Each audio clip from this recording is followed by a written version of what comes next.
Tutoriel de l'application gratuite avec des options payantes Curwiz.net qui permet de créer des quiz, sondages, murs de notes et bien d'autres productions avec ou sans création de compte et avec un fonctionnement très simple sur ordinateur, tablette ou smartphone. Curwiz est une application française vertueuse dans le traitement des données. Ses serveurs sont en France, un seul cookie de fonctionnement sans collecte de données, pas de publicité et un financement par des dons avec des options payantes à partir d'un forfait de 20 € par an. Si ces éléments vous intéressent, sur le site curwiz.net, tout en bas, vous pouvez accéder aux conditions générales d'utilisation. Je vous ai déjà fait un tuto sur curwiz.net sans création de compte. On va voir maintenant ce que ça donne avec un compte gratuit et on va voir que c'est plus simple. Cliquez sur se connecter, vous cliquez sur s'inscrire, vous complétez ce formulaire extrêmement classique et vous validez. Et ensuite, vous allez bien sûr pouvoir vous connecter à votre espace Curwiz pour pouvoir accéder à vos productions, les réutiliser, les partager, etc. Alors on voit tout ce qu'on peut faire, des présentations, des discussions, des cartes interactives recto-verso, nuages de mots, cartes mentales. On va commencer par la base, on va voir les quiz. Je clique ici sur vos quiz, j'ai déjà 2 quiz qui ont été créés ici, et je vais cliquer sur créer un quiz. Ici j'arrive sur une interface extrêmement classique, questions, des réponses, et la possibilité facultative d'enrichir le quiz avec par exemple des images que je vais sélectionner dans mon appareil, ou alors ici des images que je vais chercher en ligne dans la bibliothèque d'images gratuites et libres de droit Pexel. Par exemple ici je récupère une tour Eiffel. Ensuite j'indique ma question. Quel est ce monument? S'agit-il de la tour Eiffel? S'agit-il de l'Arc de Triomphe? S'agit-il du Louvre? Vous pouvez ajouter ou supprimer autant d'éléments de réponse que vous le souhaitez. Vous cochez évidemment la bonne réponse ou les bonnes réponses puisque vous pouvez faire des questions à réponse multiples. Vous pouvez également, c'est facultatif, ajouter ici une explication, c'est-à-dire un petit complément d'information qui apparaîtra lorsque le candidat aura répondu. Vous pouvez donc faire un quiz avec un feedback enrichi et ensuite vous validez. Vous pouvez ajouter une question, autant de questions que vous le souhaitez. Ici par exemple j'ai trouvé une petite vidéo sur YouTube qui présente le Louvre. Je récupère l'adresse, je coche ici YouTube, je colle mon adresse YouTube, je l'enregistre, la vidéo s'insère dans ma question. Et je vais pouvoir à nouveau taper ma question, ici c'est la même, et la bonne réponse c'est le Louvre. Là encore, vous l'avez compris, je peux rajouter une petite explication complémentaire en feedback, et je valide. Une fois que c'est fait, que j'ai ajouté toutes les questions souhaitées, je clique sur enregistrer le quiz. On me propose tout de suite de partager ce quiz pour le faire jouer. On ne va pas le faire tout de suite, parce que ici, lorsqu'on retourne dans vos quiz, on va voir qu'on a tout un tas d'options à configurer. Tout d'abord, notre quiz n'a pas de nom. On va cliquer sur le petit crayon, on va l'appeler par exemple Paris 1. Et on décide que ce titre sera accessible aussi aux participants. On n'oublie pas de cliquer sur enregistrer. Ici, on a la possibilité de rouvrir le quiz pour supprimer une question, ajouter une question, ou alors modifier une question si on a fait une erreur. Par exemple ici, Eiffel, c'est pas très précis. Je vais rajouter Tour Eiffel, et ensuite, je clique sur Mettre à jour. Et ensuite, je sors. Ici, vous avez un petit bonhomme. Par défaut, le quiz est anonyme. Si vous souhaitez une identification des participants, vous cliquez sur le petit bonhomme. Vous pouvez demander leur prénom, leur nom, ou alors toute autre chose, leur classe. Par exemple, moi ici, je vais demander un pseudo. Et je clique sur Enregistrer. Là encore, je patiente. Ici, vous avez un petit pinceau. Le petit pinceau vous permet de faire un peu d'esthétique en choisissant un fond. Par exemple, je vais prendre ce fond violet. Et je clique sur Valider. Voilà, c'est fait. Ici, j'ai accès à un certain nombre d'options. Est-ce que je veux que les participants accèdent aux réponses et à l'analyse des résultats après qu'ils aient répondu ou pas? Donc là, je vais leur donner accès aux réponses.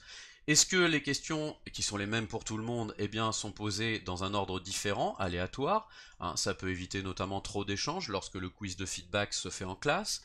Est-ce que je laisse la possibilité aux élèves de refaire plusieurs fois le quiz? Ou alors non, une seule fois, et puis ils peuvent éventuellement le traduire dans une autre langue s'ils le souhaitent. Et ensuite, lorsqu'on est satisfait, on clique sur Enregistrer. Et encore, on patiente. Ici, on a également une petite horloge. Lorsqu'on ouvre ici, on a la possibilité tout d'abord de décider d'une date de début et d'une date de fin de validité du quiz, voilà, pour l'enfermer dans une période. Et ici, vous avez la possibilité de mettre un temps. Alors attention, c'est expliqué ici. Si vous avez donné accès aux participants aux réponses au quiz, vous allez indiquer un temps par question, par exemple 30 secondes. Si par contre vous ne leur donnez pas accès aux réponses, vous devez indiquer un temps pour l'ensemble du quiz, par exemple 10 minutes. Moi ici j'ai donné accès aux réponses, donc je vais mettre un temps par question, et par exemple je donne 30 secondes par question. Et ensuite je clique sur enregistrer. Voilà, c'est fait, mon quiz est prêt. Alors, eh bien, je vais pouvoir tout d'abord cliquer ici pour le prévisualiser. Ici, voilà, on me propose une simulation sur un smartphone. Le quiz s'ouvre et je peux le jouer si je le souhaite. Voilà, aucun problème, les consignes sont données. Je peux cliquer sur commencer pour le tester. Je peux également le passer en plein écran et accéder aux options de partage à partir d'ici. Mais nous, on va tout de suite le partager avec les participants. Alors, on va cliquer ici sur l'icône de partage et on nous donne toutes les informations. Trois manières de partager un quiz. Première chose, vous avez une adresse directe que vous pouvez copier, donner, mettre dans Pronote où vous voulez et la confier aux participants. Il leur suffit de cliquer sur cette adresse pour accéder au quiz, par exemple depuis un ordinateur. Donc ici, voilà, le quiz s'ouvre et le participant va pouvoir jouer. On lui indique 30 secondes par question, 2 questions, et c'est parti. Il clique sur commencer, on lui demande un pseudo, on va l'appeler Jules, bon c'est plus un prénom mais vous avez compris le principe. Il a accès ici aux questions dans le désordre, là par exemple c'est la deuxième qui apparaît en premier. La vidéo qu'il peut lancer pour pouvoir la consulter. Il donne la réponse, il indique qu'il s'agit du Louvre, on lui dit que c'est la bonne réponse, on lui donne l'explication, question suivante, la Tour Eiffel, il valide, là encore, on lui indique que c'est la bonne réponse, il a accès au feedback, à l'explication enrichie, et il a qu'à cliquer ici pour connaître son score. Autre manière de partager le quiz, vous avez ici un code quiz. Donc vous pouvez donner tout simplement ce code quiz à vos utilisateurs, voilà, en le copiant-collant, et leur demander d'aller sur le site curwiz.net, de cliquer sur répondre, pour ensuite indiquer le code et ainsi répondre. Bon, c'est la manière la moins pratique de procéder, mais c'est une manière qui fonctionne. La dernière solution, c'est évidemment le QR code, très pratique pour tout ce qui est smartphone ou tablette. Là, on va voir ce que ça donne tout de suite. Je vais prendre mon téléphone portable et je vais donc scanner ce QR code tout de suite pour voir ce que ça donne. J'ouvre mon scan. Voilà, ça m'ouvre le lien. Je clique sur l'ouverture du quiz et je vais pouvoir répondre tout simplement. Voilà, je patiente un instant.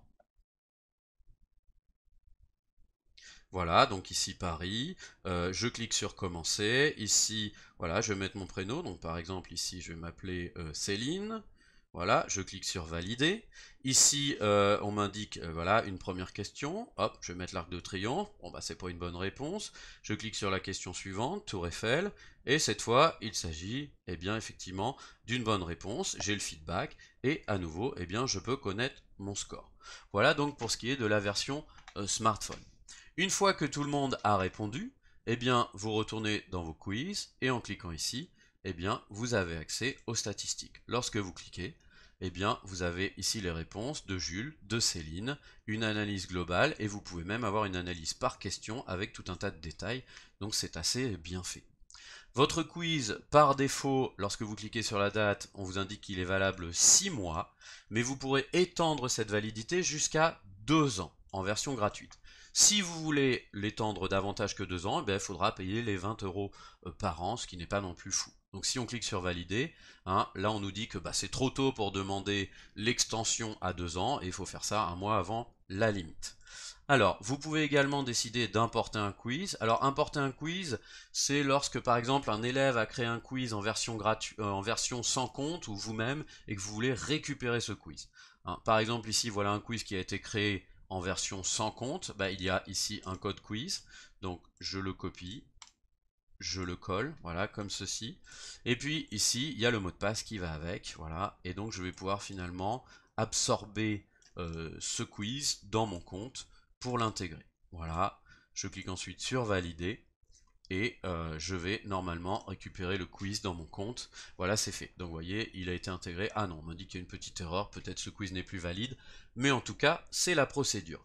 Voilà donc pour ce qui est des créations de quiz. Bien sûr, vous pouvez supprimer un quiz à tout moment, et on va voir ensuite quelles sont les autres possibilités offertes par Curwiz. Tour d'horizon des éléments autres que les quiz que vous pouvez réaliser gratuitement dans Curwiz. Les drag and drop, c'est-à-dire les glisser-déposer. Voici un exemple, ici je demande aux participants de classer dans l'ordre chronologique, c'est fait.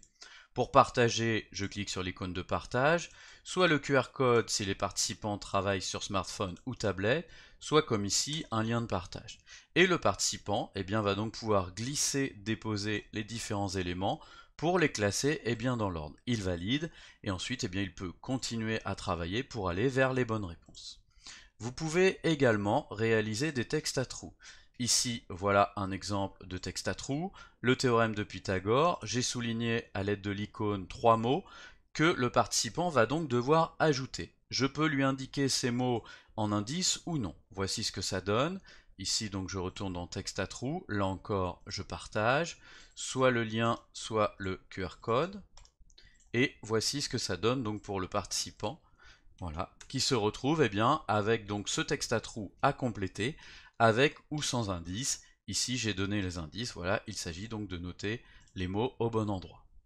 Ensuite, eh bien, vous pouvez également réaliser des sondages. Alors des sondages d'ailleurs à questions multiples. Voici un exemple de sondage que j'ai réalisé ici. Ah, voilà, lorsque vous cliquez dans créer un sondage, on vous propose eh bien, tout un tas de formules que vous pouvez ajouter les unes en dessous des autres.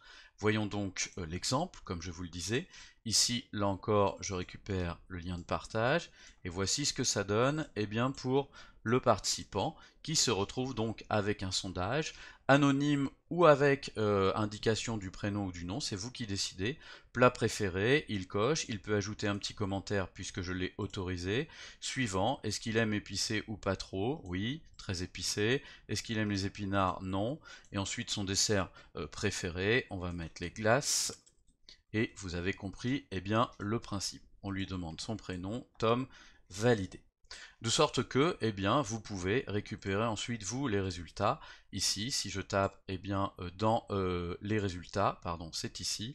Eh bien voilà, j'ai les résultats et je peux connaître le détail puisque le sondage, eh bien, est nominatif. Voilà. Alors, ensuite, eh bien, vous pouvez également réaliser des murs de notes. Voilà, du mur de notes assez classique. Voici un exemple eh bien, de mur de notes, voilà, avec par exemple des éléments de réflexion autour d'un bal de promo des troisièmes. Alors pareil, à partager c'est extrêmement simple. Vous cliquez, vous avez ici un lien de partage. Le participant n'a pas besoin de s'enregistrer. Il arrive eh bien, sur cet écran. Vous avez d'ailleurs plusieurs formats eh bien, de mur de notes, à vous de choisir. Il clique sur ajouter une note, voilà. Il indique par exemple, voilà, quelque chose, voilà, qu'est-ce qu'on fait par exemple pour la sécurité. Il choisit la couleur, il valide, et puis il place la note eh bien, sur le mur. Ça, c'est quelque chose d'assez classique. Lorsque vous créez un mur de notes, comme je vous le dis, vous avez la possibilité d'utiliser différents préformats, et d'ailleurs, vous pouvez les modifier en cours. Vous avez également la possibilité de créer des nuages de mots. Alors, le fonctionnement n'est pas terrible, on aura d'autres applications qui le feront mieux, mais voilà ce que ça peut donner si eh bien, je prends ce nuage de mots, et voilà les résultats. J'ai ici différentes occurrences, avec voilà le nombre de fois où la réponse a été donnée. Vous pouvez également faire eh bien, des cartes mentales. Alors carte mentale, là encore c'est pareil, voici un exemple eh bien, de carte mentale.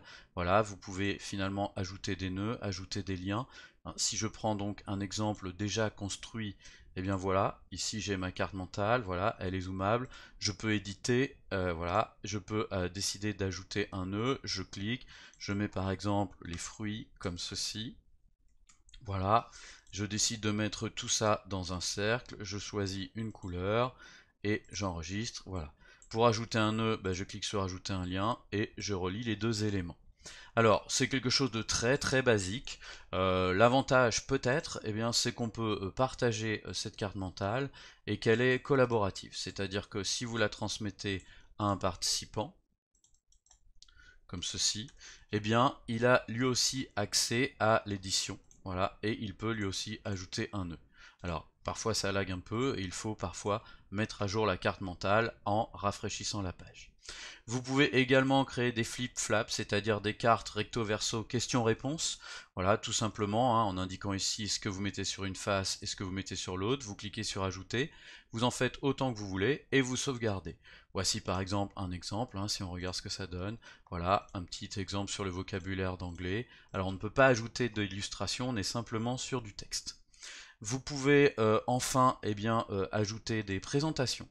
Alors présentation, il s'agit finalement, je vais vous en ouvrir une que j'ai déjà créée auparavant. Finalement, il s'agit d'enchaîner un certain nombre d'éléments dans une présentation sous la forme d'un scrolling comme ceci, hein. Vous pouvez donc ajouter un titre, du texte, vous pouvez insérer vos quiz Curious, vous pouvez insérer vos textes à trous, etc. Une vidéo YouTube et un document, mais seulement s'il vient de OneDrive ou de Google Drive. Alors, voyons ce que ça donne, hein. Là encore, si on partage cet élément, je clique sur partager, je récupère le lien, et voici ce que ça donne pour les participants. Voilà, donc ici, les participants ont accès à ça. Il y a un titre, il y a une image. Alors une image qui est en ligne, hein, j'ai mis l'adresse de l'image. Vous avez ici une consigne. Vous avez ici une petite vidéo qui est lisible. Et donc ici, le quiz associé que le joueur peut faire. Et j'aurais pu ajouter comme ça autant d'éléments que je le souhaitais dans cette petite page web qui finalement reprend un certain nombre d'éléments. Les autres propositions, hein, notamment ici les questionnaires, notamment ici dans les ludothèques, les quiz en live type Kahoot avec un animateur qui fait avancer les questions les unes après les autres, exige un abonnement VIP. Voilà, ici par exemple, et on vous indique finalement que si vous faites finalement un don de plus de 20 euros, voilà, 20 euros minimum, vous avez accès à cette formule en VIP. Je rappelle que Curious est une application gratuite, qu'elle est française et qu'elle est respectueuse des données. Voilà, maintenant vous savez l'essentiel sur Curious en version gratuite. Voici à présent les options de la version payante Curious VIP à 20 euros par an. Ici, vous pouvez personnaliser votre espace en changeant le fond d'écran, un logo, ici le nom qui apparaît lorsque vous partagez vos quiz et d'autres éléments. Ici, dans vos quiz, d'autres icônes sont apparues. Ici, une flèche jaune qui vous permet de partager, d'échanger avec un collègue en Curious VIP l'un de vos quiz en lui envoyant par mail. Vous avez ici un x2 jaune qui vous permet de dupliquer un quiz. Un quiz évidemment ici que vous allez pouvoir renommer pour évidemment savoir lequel vous avez enregistré. Et ici, bien sûr, vous allez pouvoir le rouvrir pour l'éditer, pour le modifier, pour en faire une version différenciée, etc. Vous avez également accès à de nouvelles productions, notamment les énigmes. Énigmes, voici un exemple. Ici, voilà, une petite énigme, un mot à trouver. Vous pouvez ajouter une explication. Ici, ça peut être également une charade et vous cliquez sur enregistrer. Toujours pareil, vous partagez avec le lien ou avec le QR code scannable par tablette ou smartphone, comme d'habitude. Évidemment, hein, on retrouve ces éléments ici dans l'icône de partage, le lien et le QR code. Vous pouvez aussi créer des mots mystères. En fait, c'est tout simplement un pendu. Donc voilà, vous indiquez votre nom, le nombre d'essais autorisés, ici la petite consigne afin que le joueur sache finalement ce qu'il a à faire, et ensuite le joueur va pouvoir essayer de deviner ce mot sous un système de pendu. Ici, vous avez les mix. Alors, mix, ça renvoie un petit peu à ce qu'on peut faire avec la présentation. Le mix, c'est la possibilité finalement d'associer plusieurs quiz entre eux en les ajoutant dans une espèce de liste. Ici, vous allez pouvoir aller piocher dans les différentes productions que vous avez déjà créées dans Curious. Et ici, vous retrouvez, vous voyez, finalement les quiz qui vont s'enchaîner. Le joueur va ainsi pouvoir faire un parcours de quiz en un seul lien de partage, un seul QR code de partage. Vous avez également la possibilité ici de créer des élections en indiquant le nom des candidats, la photo des candidats et leur profession de foi, et ensuite vous procédez à un vote. Bon, ça peut éventuellement être utile. Et puis surtout, vous allez pouvoir ici aller dans l'onglet votre ludothèque, qui est donc réservé aux abonnements VIP à 20 euros par an. Alors, notamment, la possibilité ici de créer des quiz en live, c'est-à-dire de faire des quiz synchrones avec un animateur qui lance les questions les unes après les autres. Alors, pour cela, c'est très simple, il suffit de cliquer sur créer un quiz en live. Vous allez ici piocher dans les différents quiz que vous avez déjà créés là, celui qui vous intéresse. Par exemple, moi je prends Paris 2. Je clique sur enregistrer et je retrouve les liens de partage ici. Alors, voyons ce que ça donne. Pour ce qui est de l'animateur, il va devoir récupérer le lien de partage qui est le même pour les joueurs d'ailleurs, l'ouvrir par exemple dans un autre onglet de son navigateur et se déclarer justement animateur en récupérant ici la petite clé qui fait de lui justement le modérateur, l'animateur. Alors voici ce que ça donne. Ici donc le lien, validé. Voilà, et donc il devient animateur. Vous pouvez éventuellement avoir à relancer le quiz si vous l'avez déjà utilisé une fois. Voyons maintenant ce que ça donne avec le joueur. Eh bien le joueur, lui, on va lui afficher également soit le QR code, soit ici le lien de partage. Alors on va voir tout de suite ce que ça donne eh bien, avec mon smartphone. Donc j'ai ici mon smartphone. Je vais scanner eh bien, le QR code. Voilà. J'ouvre eh bien, le quiz. Alors, il est possible eh bien, que j'ai besoin de le rafraîchir. Voilà. Et ensuite, eh bien, c'est à l'animateur de lancer les questions. D'ailleurs, pas forcément dans l'ordre, il peut choisir de lancer la question qu'il souhaite. Par exemple, ici, je lance la première question. Voilà. Alors ici, vous voyez, il va falloir que le joueur rafraîchisse la page, juste une fois. Il a ici la consigne. Il clique sur commencer. Il indique son pseudo. Voilà, par exemple, Tom. Il clique sur valider. Et ensuite, il va pouvoir répondre à la question. Donc voilà, quel est ce monument? La tour Eiffel, validé. Alors ici, je n'ai qu'un joueur dans le cadre du tuto, mais évidemment, il peut y avoir plusieurs joueurs. Et lorsque tout le monde a joué, eh bien, ou lorsque le temps eh bien, est suffisant selon l'animateur, il peut décider de cliquer ici pour faire apparaître la bonne réponse et accéder également aux statistiques de jeu. Ensuite, eh bien, il va pouvoir poser une question suivante, ici la deuxième, mais s'il y en avait d'autres, il pourrait piocher dedans. Et ensuite, eh bien, vous voyez, pour ce qui est du joueur, eh bien, on lui propose d'aller chercher la question suivante, de répondre, voilà, et de valider. Comme ceci. Pareil, l'animateur, une fois que tout le monde a répondu, une fois que le temps est écoulé, eh bien, peut faire apparaître la bonne réponse. Puis ensuite, eh bien, lorsque toutes les questions ont été posées, eh bien, il clique sur stopper le quiz. Il peut ensuite avoir une analyse des résultats avec finalement eh bien, les différentes réponses, ce qui a fonctionné, ce qui n'a pas fonctionné. Donc ici, seul Tom a joué. Et puis évidemment, Tom, lui, peut cliquer ici pour connaître son score avec eh bien, voilà, l'idée qu'il a ici une bonne réponse sur deux. Dans la ludothèque de Curwiz en version payante, vous avez également la possibilité de lancer ce qu'on appelle des quiz extra. C'est simplement un quiz avec une interface un petit peu plus jolie. Des quiz par équipe qui permettent aux joueurs finalement de ne pas avoir à rentrer de pseudo. C'est équipe bleue, équipe rouge, équipe verte, etc. Les quiz fatales, c'est ici le fait que le quiz eh bien, va lancer les questions et que à la moindre erreur, eh bien, ça stoppe le quiz. En gros, c'est un quiz, vous n'avez pas le droit à l'erreur. Quiz D, c'est la possibilité de lancer des quiz avec un dé, et les questions finalement seront déterminées de manière aléatoire par le dé.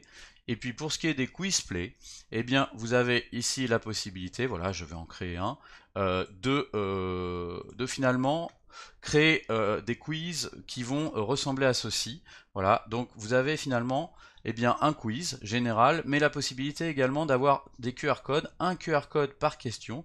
Ça vous permet finalement d'enregistrer ou d'utiliser ces QR codes pour les mettre sur une feuille d'exercice, pour les mettre dans un escape game, dans un jeu, etc. etc. Voici donc pour l'essentiel de la version VIP payante de Curwiz. Vous savez tout, et c'est donc maintenant à vous de jouer.